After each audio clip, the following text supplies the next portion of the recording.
사주와 사주학의 의미를 보겠습니다.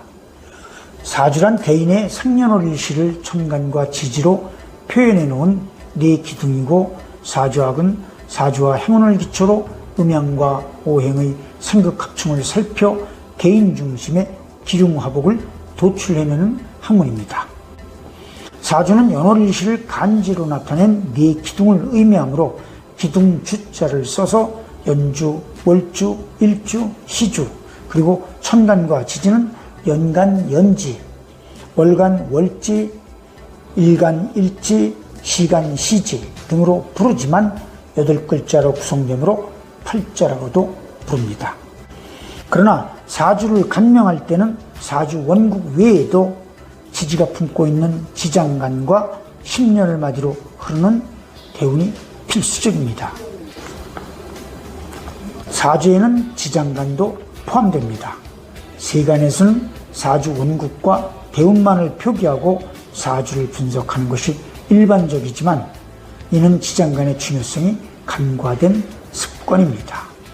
사주를 분석할 때는 천간 오행들에 대해 지지가 어떠한 바탕을 이루고 있는가를 살펴야 하고, 이때 지지가 품고 있는 지장간의 흐름을 읽어내야만 그 바탕을 이해할 수 있습니다.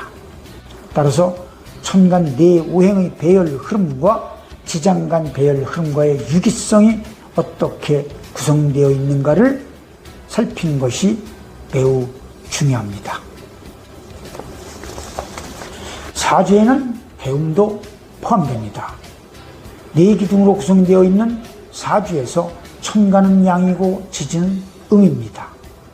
이렇게 천간과 지지가 양음으로 4개씩 균형을 이루고 태어났기 때문에 오행으로서의 모습을 유지하고 있는 것이 우리 사람입니다. 그러나 간지는 양음으로 균형을 이루었으나 최용으로서의 용으로 나타나는 각 오행의 내용까지 균형을 이루고 있는 것은 아닙니다. 모든 오행이 다르듯이 개개인 모두 자신이 가지고 태어난 사주팔자는 사실상 모두 다르다는 것이죠. 다만 사람의 명을 8글자로만 표현할 수밖에 없는 한계가 있을 뿐입니다. 태어난 후 자라서 늙어 명을 다할 때까지의 자신만의 환경에 대한 체감도 다릅니다. 그래서 비록 완전하지는 않지만 타고난 사주팔자에서의 불균형을 대운인 평생의 환경이 보완할 수 있는가, 아니면 불균형을 더하게 하는가를 살피는 것이고, 이것이 대운을 사주에 포함하는 이유이기도 합니다. 지장간 포함 사주 원국은 자동차, 대운은 도로로 비유하기도 합니다.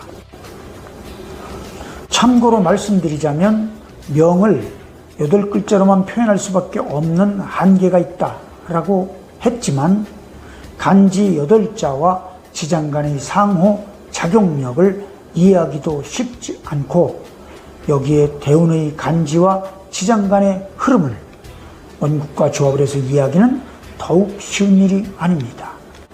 한계가 있을 수는 있지만 상기 내용을 충분히 이해할 수만 있다면 원하는 만큼의 목적은 이룰 수 있다고 봅니다.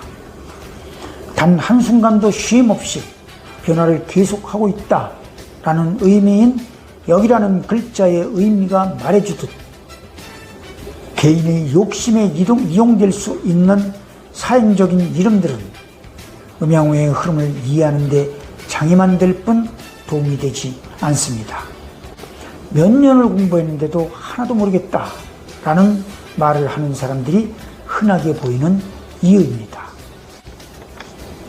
쌍둥이의 사주는 같은데 사는 모습은 매우 다르다. 그래서 나는 사주를 믿지 않는다 라는 말도 가끔 듣습니다.